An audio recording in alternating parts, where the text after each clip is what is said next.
I had a feeling this Christmas dinner would be a disaster the moment I walked in. It's not like I didn't know what I was walking into. It's always the same. But this year, I was determined to hold it together, despite everything. Let me introduce myself. I'm Maya, the youngest of 4 siblings. But being the youngest has never meant anything sweet or cute in my family. If anything, it's always been the reason they talk down to me. I'm used to it at this point. I'm 28 now, but to them, I'm still the baby. I don't have a husband or kids like my older siblings, but I've been successful in other ways. I have a career I'm proud of, a small but loyal group of friends, and a sense of independence they can't seem to grasp. For them, it's always been about marriage and kids. Nothing else matters. Christmas dinner was always a big deal for our family.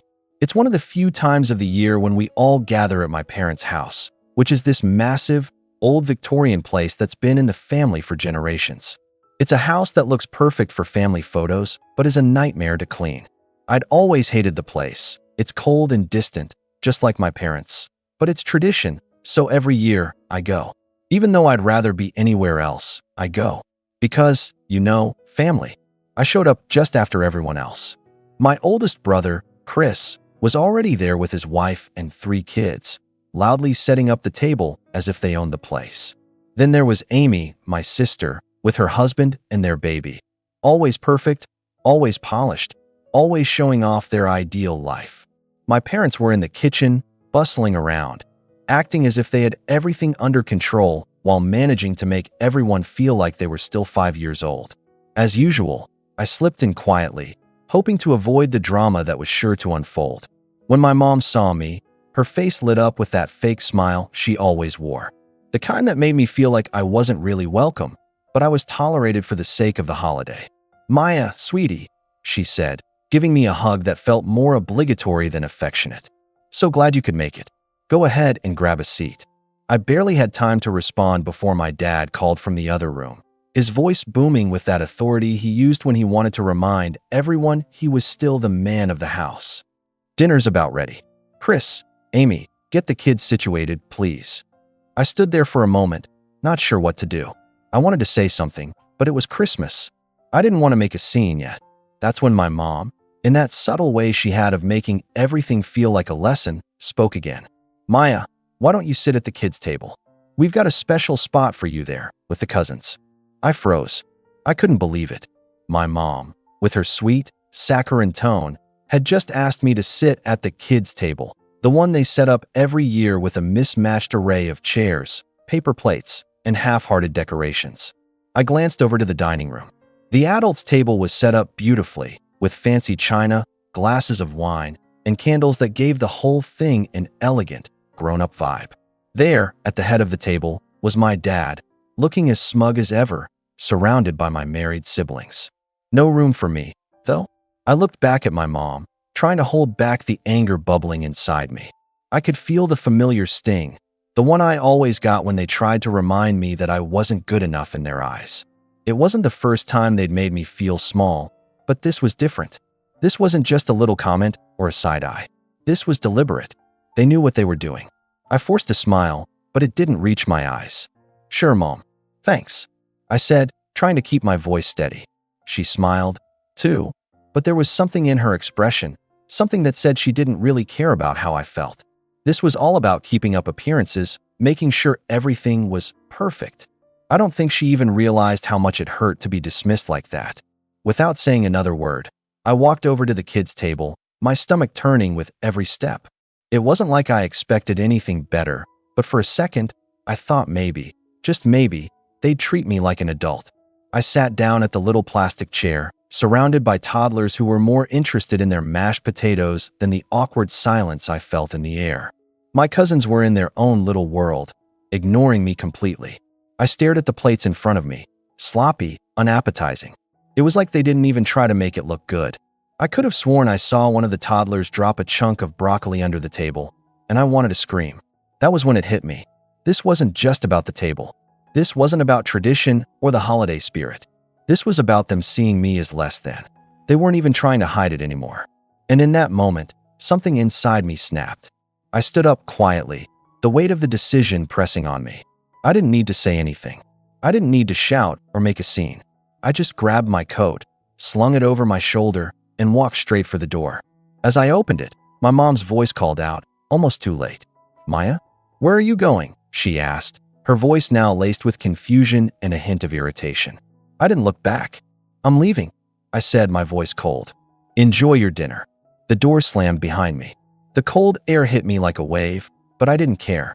My car was parked just down the street, and I was out of there, the sound of my parents' frantic calls fading in the distance. I drove for hours, aimlessly, until I finally ended up at a quiet diner, sitting in a booth by myself. I ordered something warm, my hands still shaking from the adrenaline. I couldn't remember the last time I'd felt this much rage and relief all at once. That's when my phone started blowing up. Messages, missed calls, the usual. I glanced at the screen. It was my family, Chris, Amy, even my dad, all calling and texting. But the one that stood out the most was from my mom. "Where are you? We need to talk." "This isn't funny, Maya." I felt a smirk tug at my lips, the kind that had been brewing all evening. I wasn't about to pick up, though. Not yet. The ball was in my court now. They had no idea what was coming. I set my phone down and sipped my coffee, watching the steam curl up into the air. What would I do next? That was the question. And trust me, they wouldn't like the answer.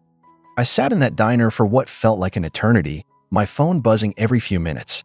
The messages grew more desperate, each one trying to reel me back into their little game. Chris sent me one first. "Maya, this isn't funny. Where are you?" It was followed by another from Amy. "Mom is freaking out. We just want you back." Then my dad. "Come on, don't act like a child. Get back here." I didn't respond. I didn't owe them an explanation. They had made their choice when they treated me like a second-class citizen at their precious dinner. All I had wanted was to be treated like an adult, but instead, they had decided I was still the baby who needed to be tucked away with the toddlers. After about an hour, I finally picked up my phone to check the messages again. The tension was starting to feel thick, like they were starting to realize I wasn't going to just roll over. Then, my mom's text popped up, and it made my stomach twist. "Maya, I don't understand why you're doing this. Your siblings are concerned, and this is ruining Christmas. Don't make this about you. You're being selfish." I stared at the message for a moment, feeling a wave of anger rise again. Selfish? They were the ones being selfish. The whole night had been about their image, their expectations. I had been nothing but a piece in their little puzzle of perfection. But to her, I was the problem. Typical. I didn't know whether I was supposed to laugh or cry at this point. Instead, I just hit the block button on her number. She wasn't going to manipulate me into feeling guilty. Not this time. I took a deep breath, trying to center myself. This wasn't just a knee-jerk reaction. I had a plan. I had been wronged by every single one of them. And tonight, I was going to make sure they knew just how much they messed up. Later that evening, after I had finished my meal and the adrenaline had worn off a bit, I decided it was time. I pulled up the family group chat, where they usually all vented about everything and anything. There were already a dozen messages about me. This is ridiculous. She's acting like a child. What's the big deal? We didn't mean it like that. I think she's just overreacting. I scrolled through them, my fingers itching. I knew I could just ignore it, but that would have been the easy way out. No, I needed them to feel it. I needed them to understand that their treatment of me had consequences. I started typing, slowly at first, but then my words picked up speed. It wasn't just about tonight. It was about everything they had done to me over the years. You guys don't get it, do you? You really don't. This isn't just about a seat at the table. It's about how you've treated me my entire life. Like I'm not good enough, like I'm invisible unless you need something from me.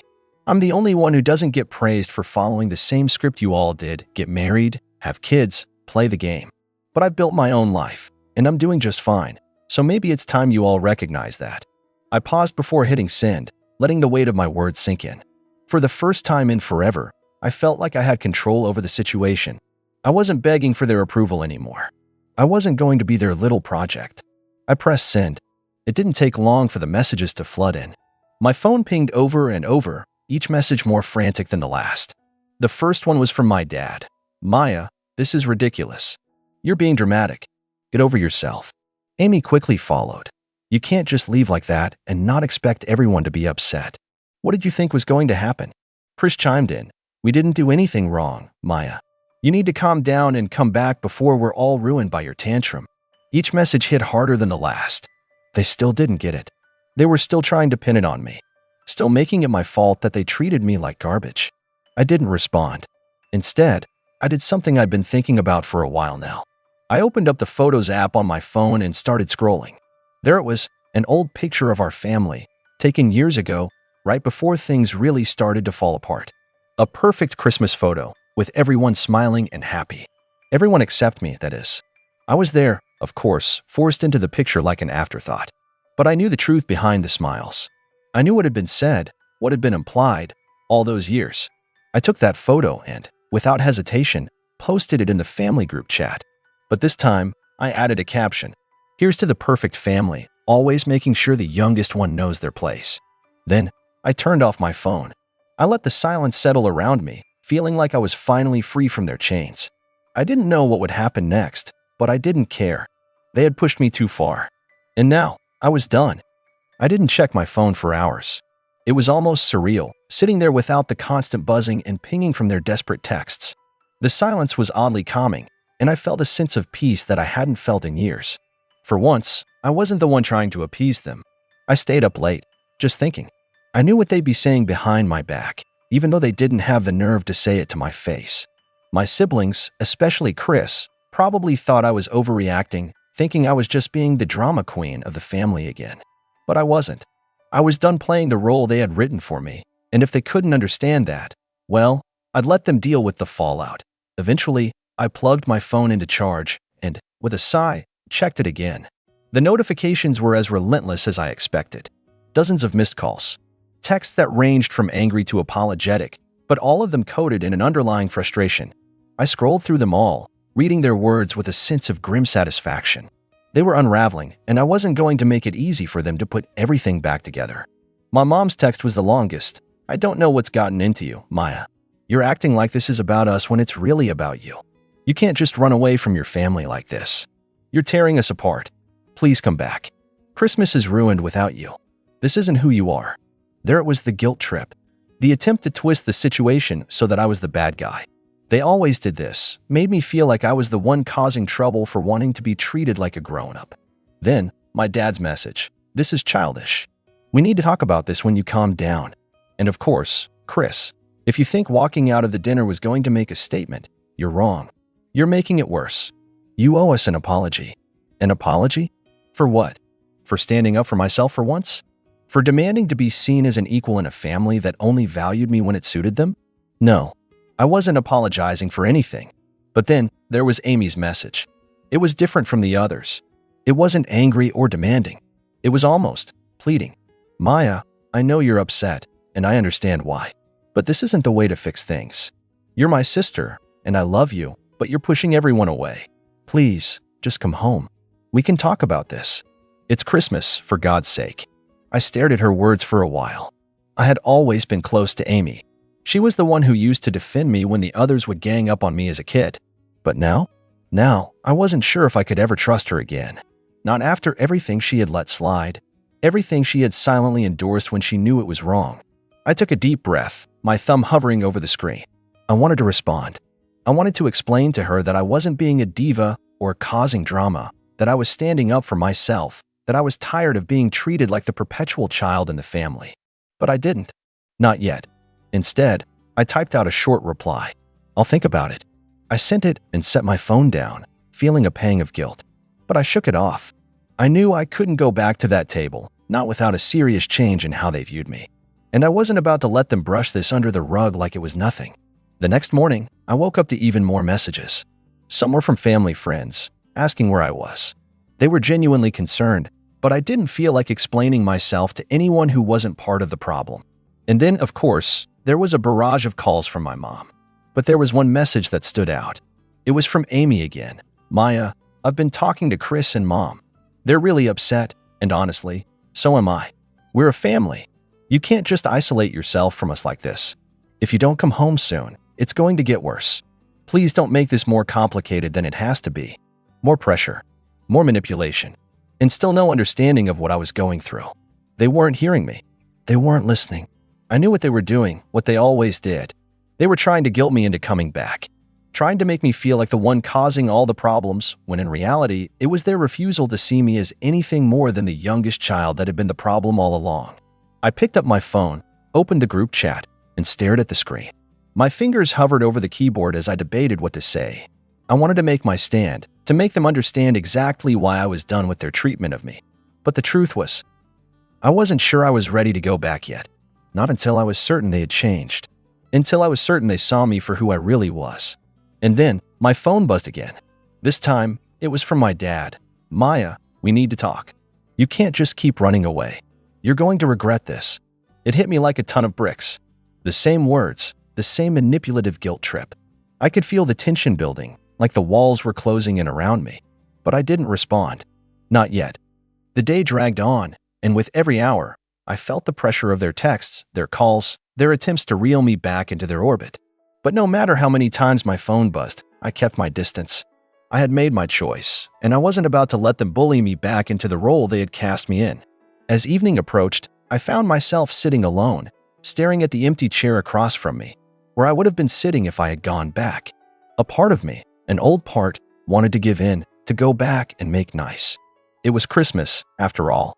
A time for family, for togetherness. But I couldn't shake the feeling that if I went back now, it would be like admitting I wasn't worth fighting for. That all those years of being pushed aside were just fine. That they were right, and I was just being dramatic. I thought about the photo I'd posted in the group chat. The one where I was forced into a smile, shoved to the side like I was an afterthought. That picture had said everything I needed to say. I wasn't just upset about tonight. I was upset about every year they had treated me like this. Every birthday, every holiday, every family gathering where I was relegated to the backseat, never given a voice. They thought I'd just roll over and accept it, like I always had. But not this time. And then the phone rang again. This time, it was my mom. I hesitated, my finger hovering over the decline button, but something inside me told me to pick up. Maybe I was finally ready to hear what she had to say. Or maybe I was just curious how far they would go to make me feel guilty. I took a deep breath and pressed the green button. "Maya," my mom's voice came through, sounding tired, exasperated. "We need to talk. This has gone on long enough." I stayed silent, letting the words hang in the air. She waited for me to respond, but I didn't say anything. "Look," she continued, "we're family. You're making this more complicated than it needs to be. I don't know what's gotten into you, but you're pushing everyone away. Your dad is upset.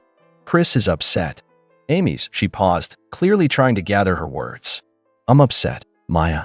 I almost laughed. They were upset? After everything they had put me through, they had the audacity to say that?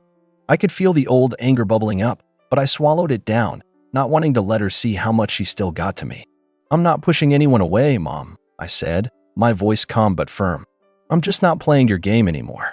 I'm not going to sit at the kids' table, be treated like I'm invisible, and pretend everything's fine." She was quiet for a moment. I could almost hear her processing my words, trying to figure out how to turn the conversation back into a guilt trip. "You can't just leave us hanging like this. Your dad's trying to make Christmas special. The whole family is here. It's not just about you, Maya," she finally said, her voice almost pleading. "You're breaking the family apart. You know, I've spent my entire life trying to make everything work, trying to fit into the mold you all created for me. But no one ever saw me, did they?" I shot back. "You didn't want me as an adult, Mom. You wanted me to stay the little kid forever. And tonight was the last straw." She was silent again, and I could tell it was hitting her.